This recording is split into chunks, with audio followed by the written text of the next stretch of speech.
दोस्तों आज हम अर्ली रिटायरमेंट के बारे में बात करेंगे कि कैसे आप स्टॉक मार्केट से रेगुलर इनकम जनरेट करके जल्दी फाइनेंशियल फ्रीडम अचीव कर सकते हो। और इस बात की मैं गारंटी दे सकता हूँ कि ये वीडियो के एंड होने तक आप बहुत ज्यादा एक्साइटेड और मोटिवेटेड हो जाओगे अपनी फाइनेंशियल फ्रीडम की जर्नी में। तो वीडियो को एंड तक जरूर देख लेना, क्योंकि आज मैं आप लोगों को बहुत ही इंटरेस्टिंग चीजें बताने वाला हूँ जो आपको अपने पेरेंट्स से या किसी से भी कभी सुनने नहीं मिलेगी। तो चलिए शुरू करते हैं। तो दोस्तों मिलिए एन शाइबर से। ये आज से ऑलमोस्ट 130 साल पहले यानी 1893 में यूएसए में बॉर्न हुई थी। अब क्योंकि वो टाइम पे यूएसए में बहुत रेसिज्म होता था, मतलब ब्लैक लोगों को और फीमेल्स को प्रॉपर राइट्स नहीं मिलते थे, तो इन्हें यूएस में इनकम टैक्स के डिपार्टमेंट में जॉब तो मिल गया था, लेकिन हार्ड वर्किंग और टैलेंटेड होने के बाद भी इनका कभी प्रमोशन हुआ ही नहीं।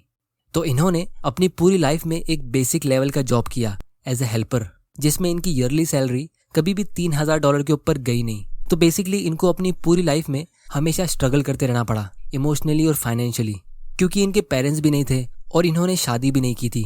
अब क्योंकि ये इनकम टैक्स डिपार्टमेंट में जॉब करती थी, तो इन्होंने बहुत सारे अमीर लोगों के टैक्स रिपोर्ट्स रीड कर रखे थे।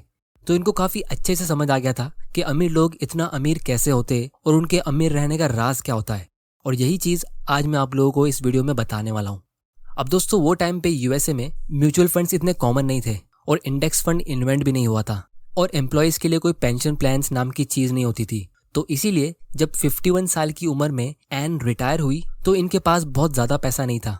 कुछ रिपोर्ट्स के हिसाब से हम ये एस्टिमेट कर सकते हैं कि इन्होंने अपने रिटायरमेंट में सिर्फ $5,000 से $10,000 जमा किए थे।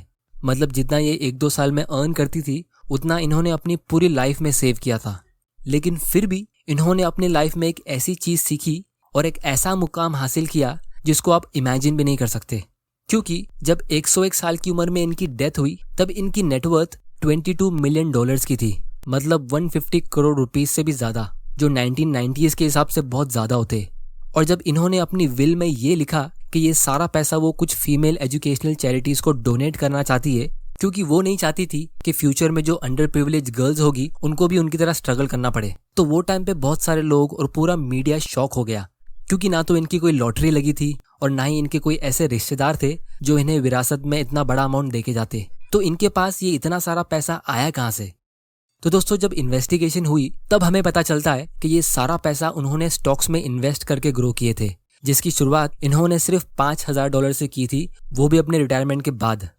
तो दोस्तों जब ये अमीर लोगों के टैक्स रिपोर्ट्स पढ़ती थी तो वो देखती थी कि अमीर लोगों के पास बहुत सारे कैश फ्लो प्रोड्यूसिंग एसेट्स होते थे, मतलब स्टॉक्स, रियल एस्टेट और उनका कोई प्राइवेट बिजनेस, जिससे उनको पैसिव इनकम मिलता रहता हो बिना उनके काम किए। और ये चीज समझने के बाद एन को काफी स्पेशल फीलिंग मिली, क्योंकि ये सब उन्होंने कभी स्कूल में सीखा नहीं और ना ही उनके पेरेंट्स ने उन्हें कभी ये सब बताया। और क्योंकि उनके पास बहुत सारा पैसा नहीं था तो इसीलिए उन्होंने रियल एस्टेट और बिजनेस की जगह पे स्टॉक्स में इन्वेस्ट किया। तो जो सबक उन्होंने सीखा वो ये था कि अमीर लोग अपने कैश फ्लो प्रोड्यूसिंग एसेट्स को लॉन्ग टर्म के लिए होल्ड करके रखते और उसे कंपाउंड होने देते और उसके कैश फ्लो को एंजॉय करते, ताकि उन्हें कम कैपिटल गेन्स टैक्स पे करना पड़े। और ये चीज उनसे ज्यादा अच्छा कौन समझ सकता था? आफ्टर ऑल उन्होंने अपनी पूरी लाइफ इनकम टैक्स डिपार्टमेंट में जॉब किया। फिर जब इनकी इन्वेस्टमेंट की स्ट्रेटेजी का पता लगाया गया तब हमें ये पता चला कि इन्होंने एक टिपिकल पैसिव इन्वेस्टमेंट स्ट्रेटेजी यानी बाय एंड होल्ड वाली स्ट्रेटेजी यूज की थी। मतलब कोई भी ट्रेडिंग नहीं, कोई भी फैंसी इन्वेस्टमेंट नहीं, कोई भी फ्यूचर्स, ऑप्शंस और कमोडिटीज नहीं। इन्होंने बस अच्छे क्वालिटीज के स्टॉक्स को खरीदा और उन्हें होल्ड करके रखा। तो जो इन्हें डिविडेंड्स मिलता था वो सिर्फ उसे ही अपने खर्चे के लिए यूज करती थी, और जो पैसा बच जाता था वो उसे री इन्वेस्ट कर देती, जिसकी वजह से उनको इनकम तो मिलती थी लेकिन उसके साथ में उनकी वेल्थ भी ग्रो होती थी। क्योंकि दोस्तों अगर हम कैलकुलेट करेंगे कि जो 10,000 से 22 मिलियन की जो इनकी वेल्थ ग्रो हुई थी वो कितने रेट से ग्रो हुई है, तो आप जान के हैरान हो जाओगे कि वो सिर्फ 15 से 18% के रेट से ग्रो हुई थी। जिसका मतलब ये है कि अगर हम थोड़ा सा रफ एस्टिमेट करेंगे तो हमें ये पता चलता है कि जब उन्हें रिटायर होके 10 साल हो चुके थे तो वो टाइम पे उनका पोर्टफोलियो ग्रो होके सिर्फ $30,000 से $40,000 का हुआ होगा। लेकिन उसके 10 साल बाद यानी 1964 में उनकी वेल्थ $2 से $2.5 लाख की हुई होगी, और सिर्फ उनका डिविडेंड इनकम ही $8,000 के आसपास रहा होगा। मतलब जितना उनका ओरिजिनल इन्वेस्टमेंट था उतना उनको हर साल पैसिव इनकम के थ्रू मिल रहा था। फिर 1974 में उनका पोर्टफोलियो $14-15 लाख के आसपास हुआ होगा और उनका डिविडेंड इनकम ही $50,000 के आसपास रहा होगा। फिर 1984 में उनकी वेल्थ ग्रो होके $40 से $50 लाख की हुई होगी। फिर 1994 में उनका पोर्टफोलियो $22 मिलियन का हुआ जो उन्होंने डोनेट कर दिया। और तब भी उनकी वेल्थ को यूएस टैक्स लॉ के हिसाब से कुछ भी टैक्स नहीं लगा। वो पूरी की पूरी वेल्थ चैरिटी में डोनेट हुई। तो दोस्तों, इससे आप लोगों को एक हिंट मिल गया होगा कि अमीर लोग दिन पे दिन और ज्यादा अमीर कैसे बनते रहते और वो अपना टैक्स कैसे सेव करते। इस चीज को हम ज्यादा डिटेल में फ्यूचर वीडियोस में कवर करेंगे, जिससे आपको और बहुत सारी इंटरेस्टिंग चीजें सीखने मिलेगी। अब दोस्तों, बहुत सारे लोग कहेंगे कि यार इतना बुढ़ापे में इतना अमीर बन के क्या फायदा, हमारे पास एनर्जी भी तो होनी चाहिए उसे एंजॉय करने की। लेकिन अगर आप नोटिस करोगे तो इन्होंने इन्वेस्टिंग की शुरुआत ही 50 साल की उम्र में की थी। तो अगर ये अपनी लाइफ में थोड़ा जल्दी इन्वेस्टमेंट कर लेती तो शायद ये पूरे वर्ल्ड की फेमस इन्वेस्टर्स में से एक होती और अपनी लाइफ में काफी जल्दी फाइनेंशियल फ्रीडम अचीव कर लेती। लेकिन प्रॉब्लम यह है कि उनको यंग एज में कोई बताने वाला था नहीं और ना ही हमारे पास वो टाइम पे यूट्यूब होता था। लेकिन फिर भी अगर ये 50 साल की उम्र में इन्वेस्टिंग नहीं करती तो आप इमेजिन कर सकते हो कि इनकी लाइफ का सेकेंड हाफ, मतलब 50 साल की उम्र से 100 साल तक की लाइफ कितनी बुरी होती। जितना स्ट्रगल इन्होंने शुरू के 50 साल में किया होता, उससे काफी ज्यादा स्ट्रगल बाद के 50 साल में इन्हें करना पड़ता, क्योंकि वो टाइम पे वो जॉब भी नहीं कर सकती थी। तो दोस्तों, इस रियल लाइफ स्टोरी से हमें ये चीज क्लियरली समझ आती है कि if you are really smart तो बाहर की कोई भी चीजें मैटर नहीं करती है कि दुनिया में क्या चल रहा है, लोग आपको कितना बुरा ट्रीट करते हैं, आपकी ऑफिस में क्या पॉलिटिक्स चल रहा है, आपको जॉब में प्रमोशन मिलता है या नहीं, या आप कोई ऐसे जमाने में पैदा हुए होते हो जहाँ आपकी कोई इज्जत नहीं करता है। ये सब बाहर की चीजें मैटर नहीं करती है। मैटर सिर्फ ये करता है कि आपके दिमाग के अंदर क्या है, मतलब आपका माइंडसेट कैसा है। और अगर आपका माइंडसेट सही है तो इन द लॉन्ग रन आपको वही मिलेगा जो आप डिजर्व करते हो। तो इसीलिए बहुत लोग सोचते हैं कि यार मैं अभी 30 साल का हूँ या 40 साल का हो गया हूँ और मैंने अभी तक कुछ भी इन्वेस्ट नहीं किया है, तो मैं इन्वेस्टिंग में बहुत लेट हो गया। तो दोस्तों, आप ये स्टोरी से सबसे इंपॉर्टेंट लेसन सीख सकते हो कि it is never too late to start. हो सकता है कि आप भी 80-90 साल की उम्र तक जी लो, तो वो एज में आपको दूसरे पे डिपेंडेंट बन के एक लायबिलिटी बन के जीना है या फिर एक रिस्पेक्टफुल और फाइनेंशियली स्ट्रांग पर्सन बन के जीना है। चॉइस आपका है। और अगर आप अपनी अर्ली 20s में इन्वेस्ट करते हो तो आप अपनी 30s या 40s में भी आसानी से रिटायर हो सकते हो। अब दोस्तों, ये स्टोरी मैंने इसलिए बताई क्योंकि हमारी कंट्री बाकी डेवलप कंट्रीज के मुकाबले बहुत पीछे है, तो इसीलिए हमारी कंट्री में रिटायरमेंट का कॉन्सेप्ट काफी न्यू है। इसीलिए हम इंडियंस के लिए हमारे बच्चे हमारा रिटायरमेंट फंड होते हैं, जिससे हमें क्लियरली पता चलता है कि हम इंडियंस का माइंडसेट कैसा है। इसीलिए आप लोगों के लिए मेरा एक सिंपल मैसेज ये है कि हम इंडियंस की फैमिलीज में अब यूजुअली 2-3 बच्चे होते हैं और उनके पेरेंट्स उन पे 20-25 साल खर्चा करते हैं उनको एजुकेशन देने के लिए, उनकी सारी बेसिक नीड्स पूरी करने के लिए, ताकि वो अपनी लाइफ में सेटल हो जाए और बुढ़ापे में वो उनके काम आ सके। तो इसी तरह आप अपने फ्यूचर को भी एक तीसरे बच्चे की तरह समझ लो। तो जितना अमाउंट आप अपने एक बच्चे पे खर्चा करते हो, उतना ही अमाउंट आप अपने रिटायरमेंट फंड में इन्वेस्ट करते रहो, किसी सिंपल से इंडेक्स फंड में या कोई अच्छी कंपनीज के पोर्टफोलियो में। और यही चीज आप 15 से 20 साल के लिए डिसिप्लिन के साथ कर लो। फिर उसके बाद आपके 2 बच्चे आपको फ्यूचर में सपोर्ट करेंगे या नहीं ये हमें नहीं पता, लेकिन आपका तीसरा बच्चा यानी आपका रिटायरमेंट फंड वो आपकी जरूर मदद करेगा आपकी पूरी लाइफ में।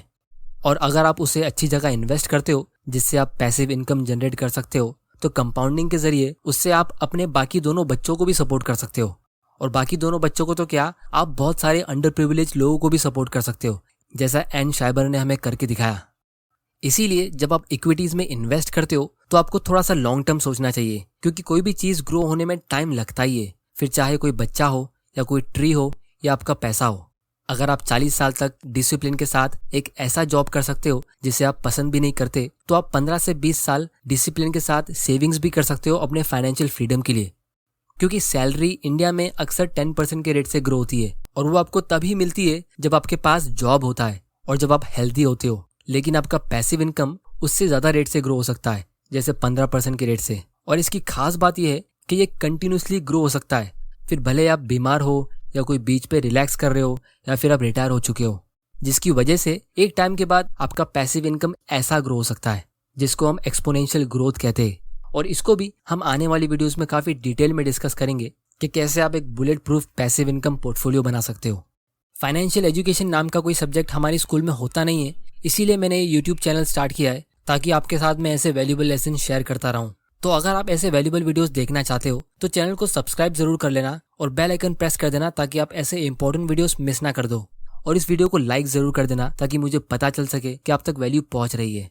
और दोस्तों, आज की तारीख में हमारे लिए घर बैठे बैठे इन्वेस्ट करना बहुत आसान हो गया है। एन के जमाने में आपको लिटरली ब्रोकर की ऑफिस में जाना पड़ता था और हर एक स्टॉक खरीदने के लिए आपको ब्रोकर को कॉल करना पड़ता था। और उसके साथ में आपको एक कमीशन फी पे करनी पड़ती थी। लेकिन आज हम घर बैठे बैठे इन्वेस्टमेंट कर सकते हैं। और अगर आपको स्टॉक्स खरीदने की नॉलेज नहीं है तो आप म्यूचुअल फंड्स या फिर इंडेक्स फंड्स में इन्वेस्ट कर सकते हो। इंटरनेट की वजह से हमारा काम बहुत आसान हो गया है। हमारे पास बहुत सारे मोबाइल ऐप्स है जिसके जरिए आप इन्वेस्टमेंट शुरू कर सकते हो। इनमें से एक है फिनिटी, जो इस वीडियो के स्पॉन्सर है। अब इस ऐप की खास बात यह है कि ये प्योरली फोकस्ड है लॉन्ग टर्म पैसिव इन्वेस्टमेंट पे। ये एक न्यू एज प्लेटफॉर्म है जो इन्वेस्टिंग को ईजी, ट्रांसपेरेंट और सिक्योर्ड बनाता है, जो कम्प्लीटली फ्री है। यहाँ पे कोई भी एजेंट या मिडिलमैन नहीं होता है, जिसकी वजह से आप कोई भी एक्स्ट्रा कमीशन और फी पे नहीं करते हो और इसीलिए आप रेगुलर म्यूचुअल फंड से ज्यादा प्रॉफिट कमा सकते हो। और आप यहाँ पे अपना KYC डिजिटली साइन कर सकते हो 5 मिनट के अंदर, सिर्फ अपने आधार कार्ड और पैन कार्ड की डिटेल्स भर के। इसमें आपको 5000 से भी ज्यादा म्यूचुअल फंड्स में इन्वेस्ट करने का ऑप्शन मिलता है, उनके पास्ट परफॉर्मेंस की डिटेल के साथ। यहाँ पे आपको स्मार्ट रिकमेंडेशन इंजन देखने को मिलता है, जिससे आप अपने लिए सही म्यूचुअल फंड चुन सकते हो। और आप अपने पेमेंट्स भी UPI और निफ्टी के द्वारा इजीली कर सकते हो, जो 256 बिट SSL इंक्रिप्शन के साथ सिक्योर्ड है। और ये फिनिटी ऐप ने मनी कंट्रोल के साथ ऑफिशियल पार्टनरशिप की है as a mutual fund management partner. तो इसमें अकाउंट ओपन करने के लिए आपको डिस्क्रिप्शन की लिंक पे क्लिक करके इसका ऐप डाउनलोड करना है, फिर OTP से मोबाइल नंबर वेरीफाई करना है, फिर आपको अपना पैन नंबर एंटर करके अपना KYC कंप्लीट करना है, जो आप 5 मिनट में ऑनलाइन कर सकते हो। और फिर कुछ पर्सनल डिटेल्स एंटर करने के बाद आप इन्वेस्टिंग करने के लिए रेडी हो जाओगे। और दोस्तों, म्यूचुअल फंड्स के बारे में ज़्यादा इन्फॉर्मेशन के लिए आप इनके YouTube चैनल पे विजिट कर सकते हो। इन सब का लिंक आपको नीचे डिस्क्रिप्शन में मिल जाएगा। तो दोस्तों, उम्मीद करता हूँ कि आपको इस वीडियो से कुछ ना कुछ सीखने ज़रूर मिला होगा। तो इस चैनल को सब्सक्राइब ज़रूर कर लेना और बेल आइकन प्रेस कर देना, ताकि आप ऐसे इंपॉर्टेंट वीडियोस मिस ना कर दो। और इस वीडियो को ज़्यादा से ज़्यादा शेयर करना अपने फ्रेंड्स और फैमिली के साथ, और उनको भी एजुकेट करो कि एक्चुअल इन्वेस्टिंग होती क्या है। वीडियो पसंद आया तो इसे लाइक करो, नहीं पसंद आया तो डिसलाइक करो। आपका वैल्यूएबल टाइम देने के लिए thank you and good bye.